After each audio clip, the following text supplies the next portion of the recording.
यात्रीगण कृपया ध्यान दें, आपकी जिंदगी बहुत ही सस्ती है। सस्ती ही तो है, वरना कब तक आम आदमी को मर मर कर बताना होगा कि सरकार प्लीज हम तो मर के मोक्ष पा लिए, आप औरों की जान बचा लीजिएगा। अब किसी और भगदड़ में किसी और की जिंदगी मत छीनिएगा।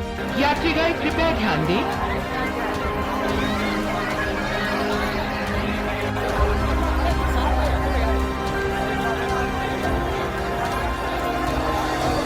हाँ, सस्ती ही तो है। अभी तो पूरे देश में सबको पता है कि 50 करोड़ श्रद्धालु ने गंगा में डुबकी लगा ली, पर जो नहीं पता चल पाया वो यह कि जब कोई ट्रेन नहीं टकराई, जब कोई ट्रेन पटरी से उतरी नहीं, फिर 18 लोग रेलवे स्टेशन पर कैसे मर गए। रेलवे का बयान सुनी तो ऐसा लगता है कि गलती तो लोगों की है, रेलवे का कोई दोष नहीं। रेलवे के हिसाब से तो भगदड़ भी नहीं हुई थी, न प्लेटफार्म बदला गया था, न ट्रेन कैंसिल हुई थी, न अधिकारियों की गलती थी। गलती तो आम लोगों की थी, वह लोग जिन्हें कुंभ नहाकर मोक्ष पाने संगम जाना था। वह देश की राजधानी के सबसे वीआईपी स्टेशन पर सिस्टम और सरकार की बदइंतजामी और लापरवाही के हाथों प्लेटफार्म पर ही मर गए। बड़ी हैरानी होगी यह बात जानकर, कि प्रधानमंत्री आवास से नई दिल्ली रेलवे स्टेशन की दूरी महज 5 किलोमीटर है, समय 20 मिनट। रेल भवन से नई दिल्ली रेलवे स्टेशन की दूरी केवल 4 किलोमीटर, समय 15 मिनट। राष्ट्रपति भवन से नई दिल्ली रेलवे स्टेशन की दूरी 5.25 किलोमीटर, समय लगता है केवल 20 मिनट। और जिस संसद में खड़े होकर अब तक रेल मंत्री साहब यह दावे करते रहे कि दिव्य कुंभ के लिए भव्य इंतजाम रेलवे ने कर रखा है, को दबाने के लिए छोड़ दिया। अब माननीय रेल मंत्री जी को कौन समझाए कि जांच से सरकारी आंकड़े जरूर दिख जाएंगे, लेकिन जो नहीं दिखाई पड़ेगा वह यह कि मरने वाले इंसान थे।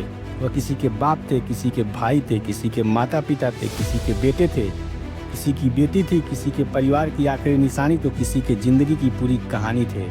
लेकिन इस देश में जाने बहुत सस्ती हैं, और जाने कितनी सस्ती हैं आपको जानने के लिए आपको बहुत दूर नहीं जाना है।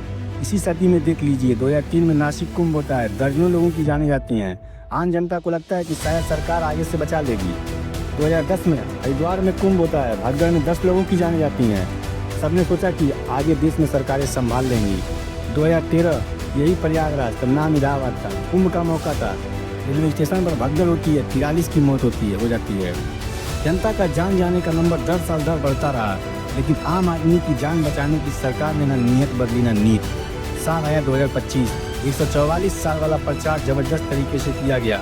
हर आदमी को एहसास दिया गया कि इस बार गंगा मैया खुद केवाईसी कर रही हैं। अब की बार कुंभ नहीं नहाया तो सनातन वाला रिश्ता टूट जाएगा। सरकारी प्रचार पर जोर रहा तो जनता की जान की फिक्र किसे। 29 जनवरी सुबह 4 बजे संगम नोच पर भगदड़ हुई।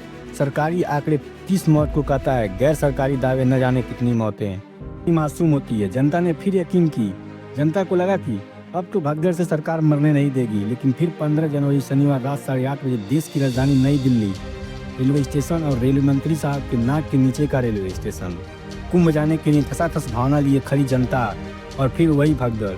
फिर सांसें रुक गई, फिर बच्चे चीखने लगे, फिर माँ चिल्लाने लगी, फिर बेटियाँ चीखने लगी। पुरुष हिल नहीं पा रहे थे, जो जहाँ था वहीं दबने लगा। कोई मुंह से सांस लेने की कोशिश करने लगा।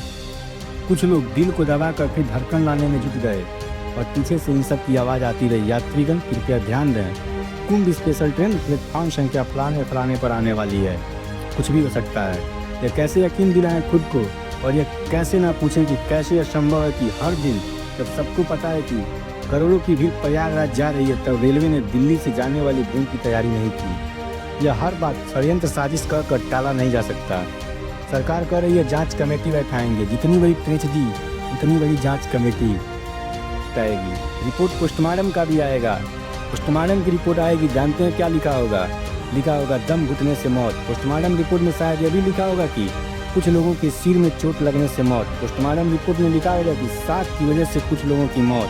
क्या पोस्टमार्टम में कहीं भी लिखा होगा रेलवे के अधिकारी के नकारेपन से जनता की मौत? कहीं नहीं लिखा होगा।